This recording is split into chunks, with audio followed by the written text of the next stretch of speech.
પાટણ પ્રયાસ ફાઉન્ડેશને શહીદ દિનની સંધ્યાએ ગુજરાતના 13 શહીદ પરિવારોને સન્માનિત કર્યા હતા. રોટરી ક્લબ પાટણ અને રોટરી ક્લબ પાટણના સંયુક્તથી આયોજિત શૌર્ય સંધ્યાના કાર્યક્રમમાં દેશભક્તિની ભાવના જોવા મળી હતી. પાટણ ખાતે તારીખ 23મી માર્ચની સંધ્યાએ રોટરી ક્લબ ઓફ પાટણ અને રોટરી ક્લબ ઓફ પાટણના સહયોગથી પ્રયાસ વેલફેર ફાઉન્ડેશન દ્વારા શૌર્ય સંધ્યા કાર્યક્રમનું સુંદર આયોજન કરવામાં આવ્યું હતું.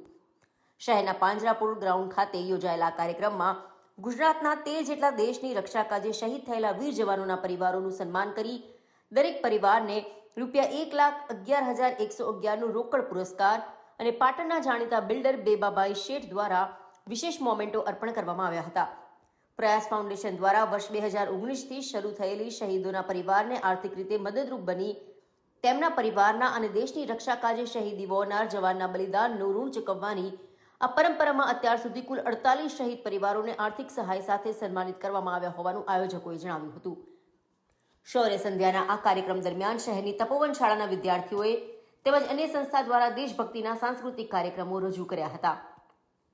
અનાવાડા સ્થિત હરિઓમ ગૌશાળાની નિસ્વાર્થ ગૌસેવાને પણ આ પ્રસંગે આયોજકોએ યાદ કરી તેના સંચાલક દિનેશભાઈ જોશીને સેવા પ્રસ્તુતિ આપી સન્માનિત કરવામાં આવ્યા હતા.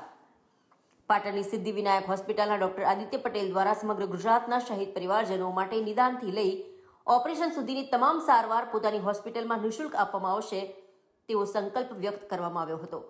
જ્યારે નોર્થ ગુજરાત એજ્યુકેશન સોસાયટી દ્વારા પણ BA, BCom અને BScમાં અભ્યાસ માટે શહીદ પરિવારના વિદ્યાર્થી માટે 5 બેઠક આરક્ષિત રાખવાની જાહેરાત કરવામાં આવી હતી. શહેરની ગોપાલક વિદ્યાલયમાં શહીદ પરિવારના સંતાન માટે રહેવા જમવા અને શિક્ષણ માટેની સેવા નિઃશુલ્ક રાખવાની જાહેરાત કરવામાં આવી હતી.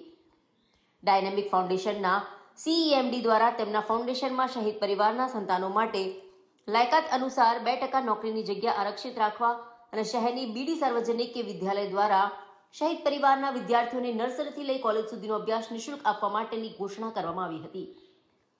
શૌર્ય સંધ્યાના કાર્યક્રમમાં રાષ્ટ્રીય સ્વયંસેવક સંઘના વિશ્વ વિભાગ પ્રચારક Ravikumar Iyer, colonel Sushil Kumar Dahiya, NCC commanding officer જમાવટના ફાઉન્ડર દેવાંશી જોશી, જિલ્લા પંચાયત પ્રમુખ હિતલબેન ઠાકોર, પૂર્વ પ્રદેશ મહામંત્રી KC પટેલ, નગરપાલિકા પ્રમુખ હિરલબેન પરમાર સહિત જિલ્લા વહીવટીતંત્રના અધિકારીઓ અને મોટી સંખ્યામાં પાટણના નાગરિકોએ ઉપસ્થિત રહી શહીદોને શ્રદ્ધાંજલિ અર્પણ કરી શૌર્ય સંધ્યાના આ કાર્યક્રમમાં સહભાગી બન્યા હતા.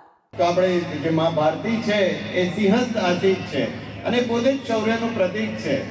ત્યારે આ શૌર્યના પ્રતીકમાં જે આપણે હંમેશા સાંભળતા આવ્યા છીએ